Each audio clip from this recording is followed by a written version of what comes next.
From CNN Center, this is CNN Sunday Morning. It's Sunday, February 19th. Good morning. I'm Gary Tuckman.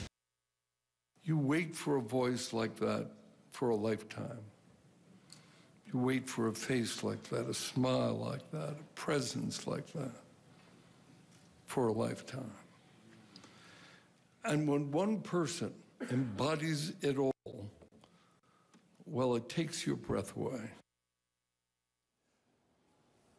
Music executive Clive Davis remembering Whitney Houston at her funeral in New Jersey yesterday, and millions of fans missing the music legend as well. Just look at how her music sales have skyrocketed in the last week alone. Digital sales of her hit, I Will Always Love You, jumped more than 6,700%. That's according to Nielsen SoundScan. Radio airplay has increased 915%. The song now sits at number 4 on iTunes and number 7 on Billboard's Hot 100. Entertainment journalist and pop culture expert Jawn Murray joins me now. John, thank you for joining us. And you saw those numbers. One thing that we see with Michael Jackson and even today with Elvis Presley is that the sales of the music for years and years could be even bigger than when the celebrity was still around. Do you think that will happen with Whitney Houston? Absolutely, Gary. I mean, we already see that music is on the fast track to being a mainstay, to moving lots of units. But Gary, there was something that I noticed yesterday.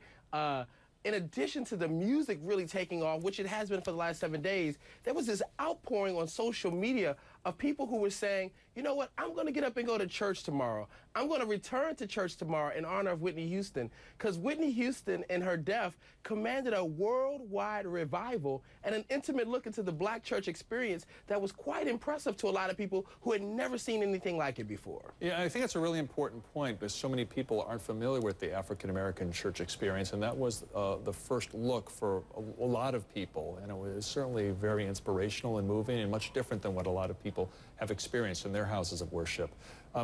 One thing I wanted to talk to you about also was Bobby Brown, her husband, her ex-husband, I should emphasize. Certainly a big part of the story that it's the ex-husband. But you saw him in concert this past Thursday, I understand, in Maryland. What was that like? You know, Bobby has been on tour with his group New Edition, and they've been doing spot dates here and there, and Bobby himself has consistently performed over the last 3 or 4 years.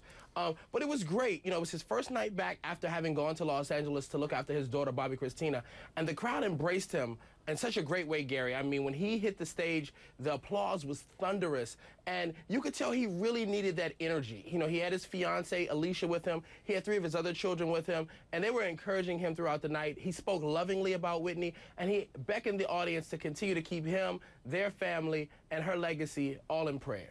Well, what do you think of the whole weird situation, though, in the funeral service where he ended up not staying because he said he came with 10 people and they wouldn't let him sit in one place, and he ended up just leaving? Gary, you know, I was a little disappointed when a lot of the people kept saying, well, Bobby showed up with an entourage, and he actually showed up with his brother and his children, which were Whitney's stepkids. You know, he released a statement that said they had to move several times, and ultimately when he went to go speak to his daughter, the security blocked him, and he felt like he wasn't wanted, so he left. And I just really hope that the family can work out their difficulties. I mean, in death, people usually put aside their challenges, they put aside their struggles, and they try to work it out. And I really hope the Houston family can work things out with Bobby Brown, because they need to be together now. He needs to have a relationship with his daughter, and the family will benefit from that ultimately. John, might Bobby Christina, their daughter, follow in her mother's footsteps?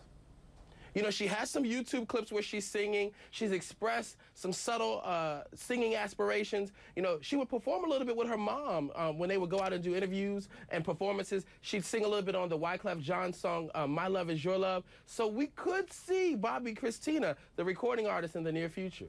Finally, what was so extraordinary about Whitney Houston, John? Whitney Houston was extraordinary because of the voice.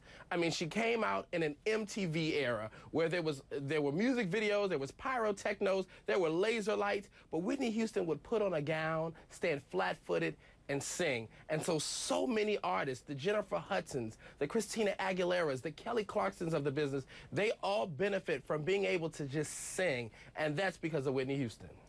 Jawn Murray, thank you very much for your insight. It's nice having you on our program. Great to be with you, Gary.